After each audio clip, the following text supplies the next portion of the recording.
Bulletin की शुरुआत करते हैं।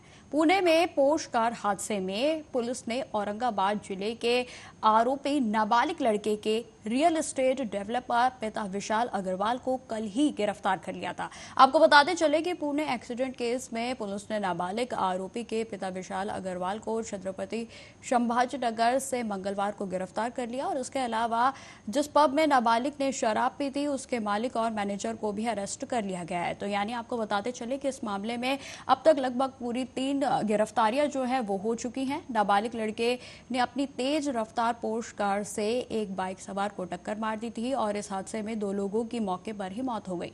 दरअसल आपको बताते चले कि बीते रविवार यानी 19 मई की सुबह पुणे के नाबालिग लड़के ने दोपहिया वाहन पर अपनी स्पोर्ट्स कार चढ़ा दी थी और कार चालक नाबालिग है। वहीं आपको यह भी बताते चले कि कार चलाते समय नाबालिग जो था वो नशे में था।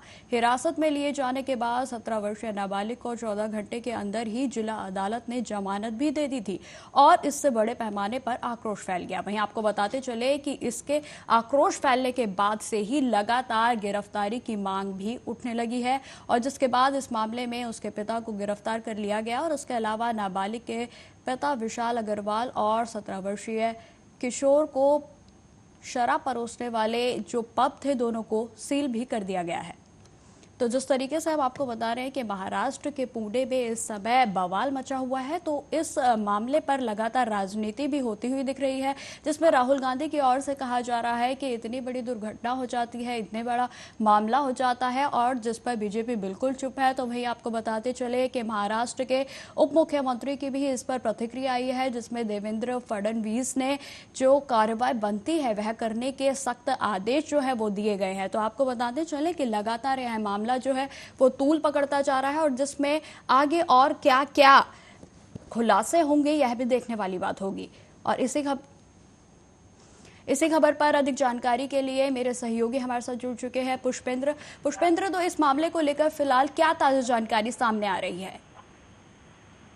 बिल्कुल निकिता, अगर हम इस मामले की बात करते हैं तो 18 तारीख की सुबह 2 बजे का ये मामला है और इस मामले में अभी जो आरोपी है उसके पिता को अरेस्ट कर लिया गया है। लेकिन सबसे बड़ा सवाल यहाँ पर यह बनता है कि न्याय बोर्ड ने उसको 14 घंटे के अंदर ही जमानत दे दी।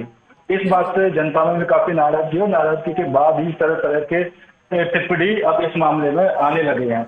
महाराष्ट्र के डिप्टी सीएम देवेंद्र फडणवीस ने भी इस मामले को गंभीरता से लेते हुए कार्रवाई करने के आदेश दिए हैं। तो वहीं राहुल गांधी ने एक्स पर वीडियो पोस्ट करके मोदी सरकार पर निशाना साधा है। उन्होंने कहा है कि अगर कोई अमीर इस तरह का काम करता है तो उनको 14 घंटे में ही जमानत दे दी जाती है। अगर कोई कैब या ड्राइवर होता है तो उनको 10 साल की सजा दे दी जाती है। इस मामले में जो 2 लोगों की मौत हुई है उनमें एक लड़का और एक लड़की है। लड़के का नाम अनिश और लड़की का नाम अश्विनी है, जो दोनों ही मध्य प्रदेश के रहने वाले हैं। पुणे में सॉफ्टवेयर इंजीनियर थे।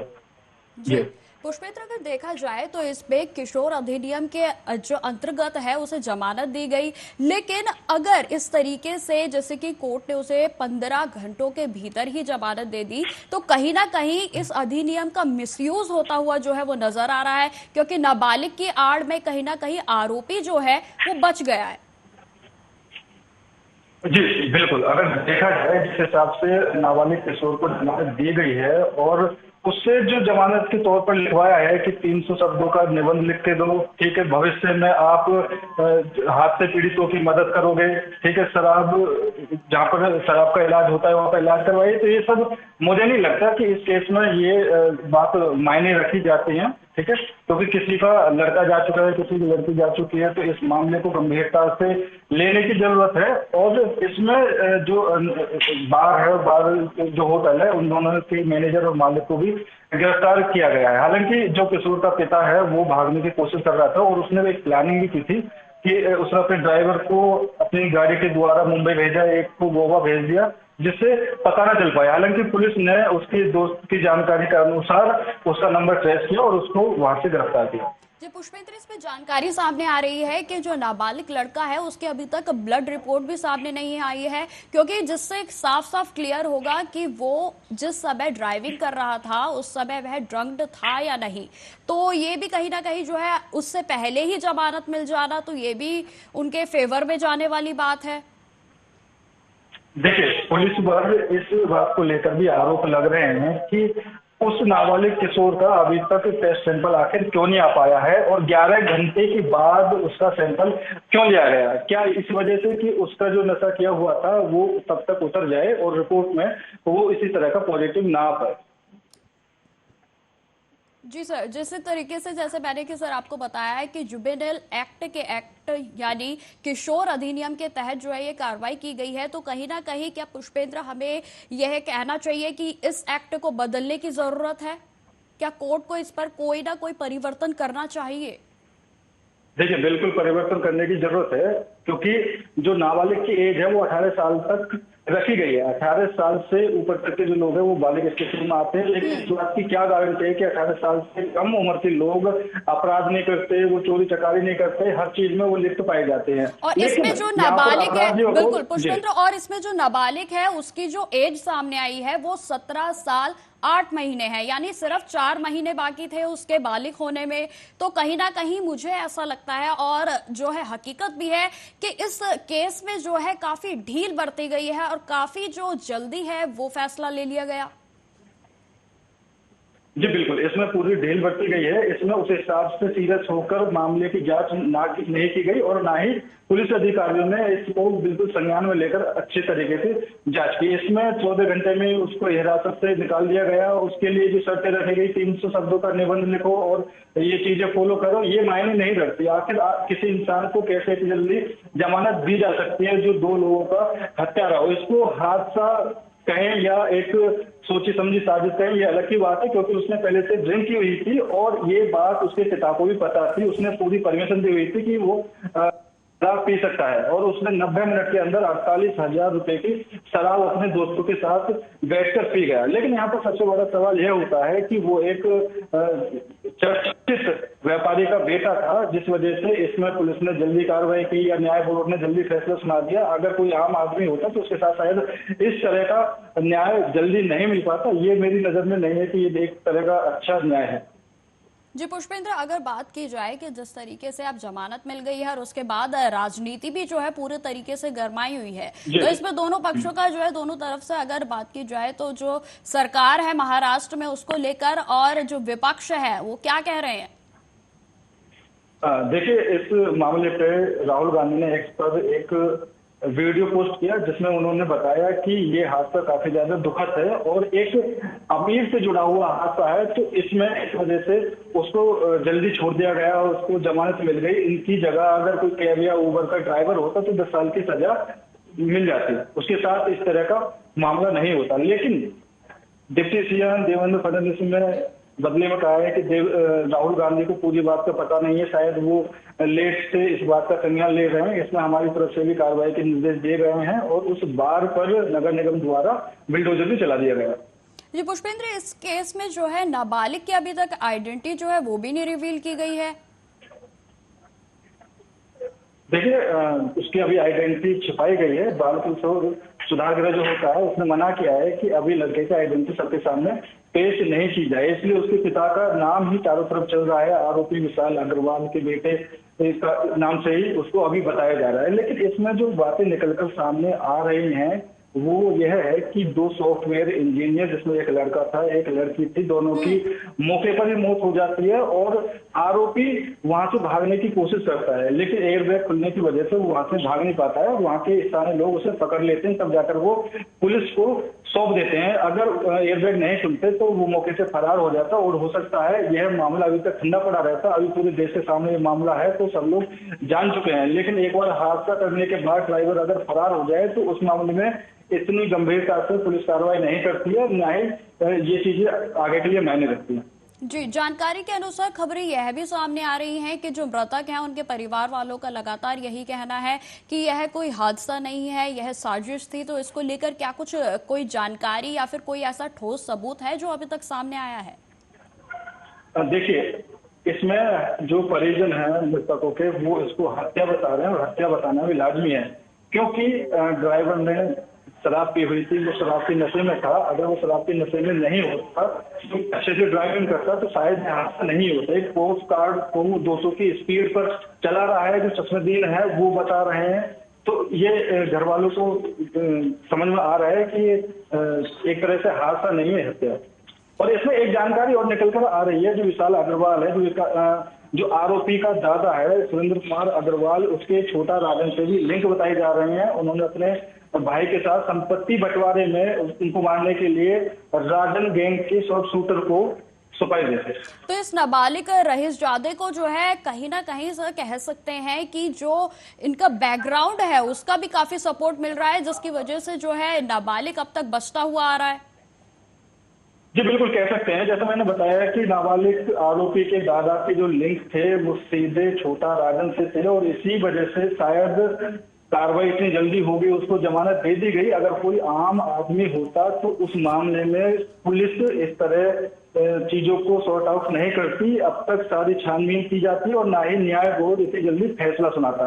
ये चीजें कहीं ना कहीं फंसी हुई हैं, या तो ये कह लीजिए कि एक बड़ा परिवार, रईस परिवार होने के नाते उन्होंने किसी तरह का दबाव बनाया होगा, उन्होंने पैसा फेंका हो, कुछ भी हो सकता है, लेकिन आम आदमी के साथ इतनी जल्दी कार्रवाई नहीं होती, ये बिल्कुल गलत है। जी, जिस समय यह घटना हुई उस समय जो नाबालिग है वो पार्टी कर यानी पब में से पार्टी कर वापस लौट रहा था, और सूत्रों के अनुसार यह भी जानकारी सामने आई है कि वह कार में अकेला नहीं था। जी बिल्कुल, वो कार में अकेला नहीं था, वो पार्टी करके लौट रहा था। और इसमें जो मैनेजर है और जो बार का मालिक है, उन दोनों को भी पुलिस ने गिरफ्तार कर लिया है, एक नाबालिग को शराब परोसने के चक्कर में। लेकिन सबसे बड़ी बात यहाँ पर यह आती है कि उसने अपने दोस्तों के साथ बैठकर 90 मिनट में 48,000 रुपए की शराब, उसने कितने बड़े स्तर पर नशा किया होगा ये भी सामने है, लेकिन अभी तक रिपोर्ट उसके सामने नहीं आई है। 11 घंटे के बाद उसका सैंपल लिया जाता है, तो पुलिस इस मामले में बिल्कुल भी गंभीरता से इस मामले को नहीं ले रही, तो कहीं ना कहीं दबाने की कोशिश इस मामले को की जा रही है। लेकिन अब क्योंकि ये मामला पूरा राजनीतिक बन चुका है, तो पुलिस गंभीरता से काम करने की स्थिति में आ चुकी है और चीजों को उसी तरीके से सेट करने की कोशिश कर रही है। पहले नाबालिग के पिता को गिरफ्तार किया जाता है, उसके बाद होटल संचालक जो बार का मैनेजर उसको गिरफ्तार किया जाता है, उसके बाद छानबीन की जाती है, तरह तरह की चीजें निकल कर सामने आती हैं। उसमें एक नया मोड़ सामने आ जाता है कि जो नाबालिग आरोपी का दादा है उसके छोटे दादन से लिंक है, तो कहीं ना कहीं यह मामला खिंचता हुआ एक नए मोड़ की तरफ जाता हुआ दिखाई दे रहा है। जी पुष्पेंद्र, जैसे आपने बताया कि जो दोनों मृतक हैं वो मध्य प्रदेश के रहने वाले थे, तो क्या मध्य प्रदेश की सरकार की ओर से भी किसी तरीके का कोई उनकी तरफ से सहानुभूति या फिर किसी तरीके का कोई सहारा जो है मिलता हुआ नजर आ रहा है क्या? जी मैं आपको बताना चाहूंगा, अभी महाराष्ट्र सरकार की तरफ से जो डिप्टी सीएम देवेंद्र फडणवीस ने ही अपना बयान जारी किया है। अगर मध्य प्रदेश की बात करें तो मध्य प्रदेश में अभी किसी भी आधिकारिक तौर पर किसी का बयान सामने नहीं आया है, और उनका अंतिम संस्कार भी कर दिया गया है। लड़की का एक दिन पहले, लड़की का जो बॉडी थी वो एक दिन बाद वहां पर पहुंचती है, लेकिन लड़की के जो माता हैं उनका भी एक बयान निकलकर सामने आ रहा है। उन्होंने कहा है कि मेरी बेटी को एक कपल के रूप में ना जोड़ें, वो लड़का और लड़की एक साथ जॉब करने वाले हर कोई कपल नहीं हो सकते, वो एक अच्छे दोस्त है। तो कहीं ना कहीं कई तरह की अफवाहें उड़ रहे हैं, तो उन्होंने सिर्फ यही रिक्वेस्ट की है कि भाई वो लड़की अब इस दुनिया में नहीं है, तो पीछे उसके साथ ऐसी राजनीति ना करें उसके कैरेक्टर को लेकर। जी, जैसे कि जिस समय घटना हुई तो सर सामने आया कि जो नाबालिग है वो लगातार भागने की कोशिश कर रहा था, लेकिन कार के एयरबैग खुलने के कारण वह ज्यादा दूर तक नहीं भाग पाया।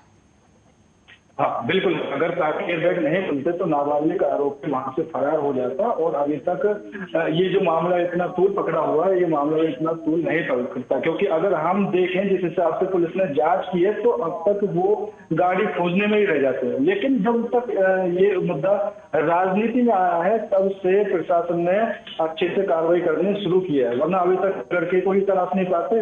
और अब जो उसका पिता है उसको भी अरेस्ट किया गया है, अब उनके संपत्ति को भी जांच होगी, तो काफी चीजों की कार्रवाई अब प्रशासन की तरफ से, पुलिस की तरफ से कार्रवाई की जा रही है। हालांकि राहुल गांधी ने जो पोस्ट शेयर किया उन्होंने भी उसमें सही बात कही कि अगर कोई गरीब व्यक्ति होता, कोई ओला का या ओवर का ड्राइवर होता है तो उस तक अभी सजा दी भी जाती है और 10 साल से कम की सजा उसे होती भी नहीं। लेकिन एक नाबालिग है, इस वजह से उसको छोड़ दिया जाता है, कहीं ना कहीं यह भी गलत है, क्योंकि नाबालिग अपराध करते हैं, सभी को पता है। या तो इसमें ये संशोधन किया जाना चाहिए कि जो नाबालिगों की एज है उसको कम कर दिया जाए, क्योंकि नाबालिग के एज का जो है यहाँ पर कई अगर देखे जाएं तो सर गैंगस्टर्स भी जो है इस चीज का बहुत फायदा उठाते हैं और वो अधिकतर जितने अपराध होते हैं वो नाबालिगों से करवाते हैं, ताकि क्योंकि इसमें हद से हद जो है 3 साल की जेल होती है, उससे ज्यादा जो है कुछ होता नहीं है। तो इसको लेकर अधिनियम में किस तरीके के चेंजेस किए जाने चाहिए जो कि बेहद जरूरी है?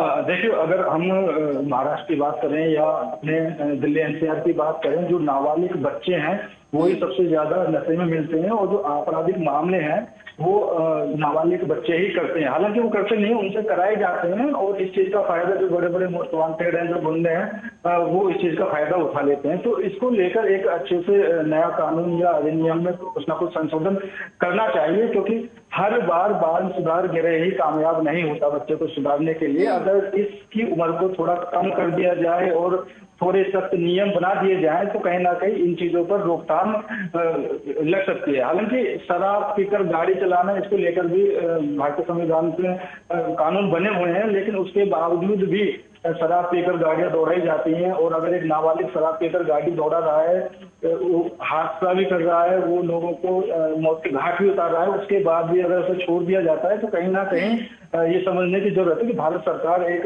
नया अधिनियम बनाए और उसमें इन चीजों को बिल्कुल, और कहीं ना कहीं नाबालिग में ये भी हो जाता है कि ज्यादा सजा नहीं है और वो एक प्रक्रिया को जान जाता है और जिसकी वजह से उसके अंदर जो अपराध करने का भय होता है वो भी बाहर निकल जाता है। तो इसके कई जो है दुष्प्रभाव जो है वो नाबालिगों पर पड़ते हैं।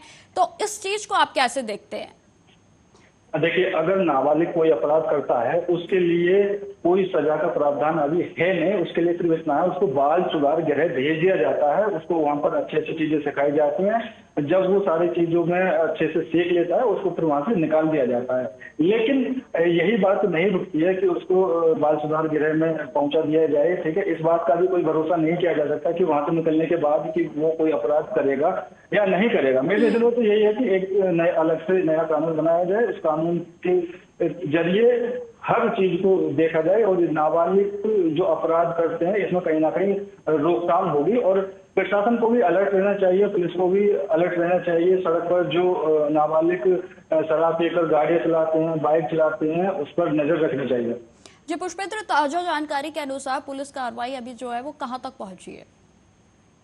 देखिए, पुलिस ने जो अभी तक कार्रवाई की है उसमें आरोपी के पिता को अरेस्ट कर लिया गया है, वहीं होटल संचालक और बार संचालक के मालिक और मैनेजर को गिरफ्तार कर लिया है। अभी तक 5 गिरफ्तारियां इस मामले में हो चुकी हैं और नगर निगम द्वारा बार पर बुलडोजर चला दिया गया है। और आगे के लिए भी इन चीज को लेकर प्रशासन अलर्ट हो गया है कि आसपास कोई नाबालिग इस तरह की हरकत नहीं करता पाया जाता है तो उसके खिलाफ भी इस तरह की कार्रवाई की जाएगी। अब प्रशासन पूरी तरह से अलर्ट है और जितने भी आसपास के बार हैं उसमें भी एक तरह से नोटिस दे दिया गया है कि नाबालिग को कोई भी शराब ना परोसे। अगर नाबालिग को कोई शराब परोसता हुआ पाया जाता है तो उसके खिलाफ सख्त से सख्त कार्रवाई होगी। हालांकि जो बार में शराब पीने का नियम है वो 25 साल का है, 25 साल से ऊपर तक के लोगों को वहां पर शराब परोसी जाती है। लेकिन 25 साल से नीचे के जो भी लोग हैं उनको अगर बार में पाया जाता है या ड्रिंक करके नशे में पाया जाता है तो सीधे सीधे बार के खिलाफ कार्रवाई होगी।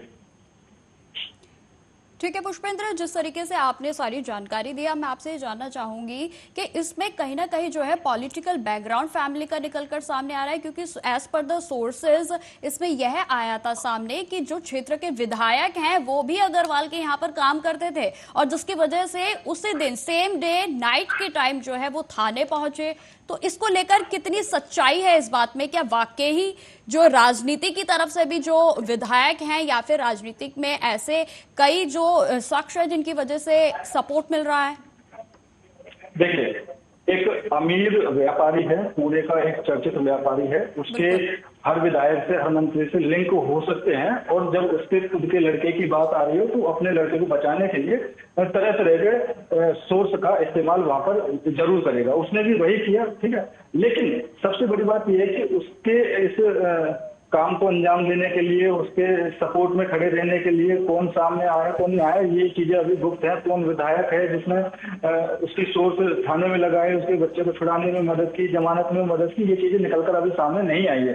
लेकिन ये पक्का है कि उसका बैकग्राउंड पॉलिटिकल है, थोड़ा क्रिमिनल भी है, जिस हिसाब से उसके दादा का नाम निकलकर सामने आता है। अभी तक विचाराधीन मामला है जो उसके दादा पर चल रहा है। उसने अपने भाई की हत्या के लिए जो सफाई दी थी, विजय भोसले नाम को उसने जी, हत्या के जमीनी लिए विवाद उकसाया था। लेकिन अभी तक कोर्ट में ये मामला भी विचाराधीन है, और ये मामला भी सुर्खियों में इसलिए आया है कि उसके जो पोता है उसने इस मामले को हत्या में तब्दील किया है। हाँ, बिल्कुल पुष्पेंद्र, तो तमाम जानकारी के लिए आपका बहुत बहुत धन्यवाद। तो जिस तरीके से हम लगातार आपको दिखा रहे हैं कि किस तरीके से महाराष्ट्र के पुणे में हिट एंड रन का यह मामला जो है तूल पकड़ता जा रहा है, और जिसमें अब पुलिस की ओर से भी लगातार कार्रवाई की जा रही है, और आपको हम पल पल की अपडेट भी लगातार दे रहे हैं। और आगे क्या अपडेट्स होंगी इस सबकी जानकारी के लिए लगातार हमारे साथ बने रहें। फिलहाल इस बुलेटिन में इतना ही। देश दुनिया की तमाम खबरों की जानकारी के लिए बने रहें हमारे साथ। नमस्कार।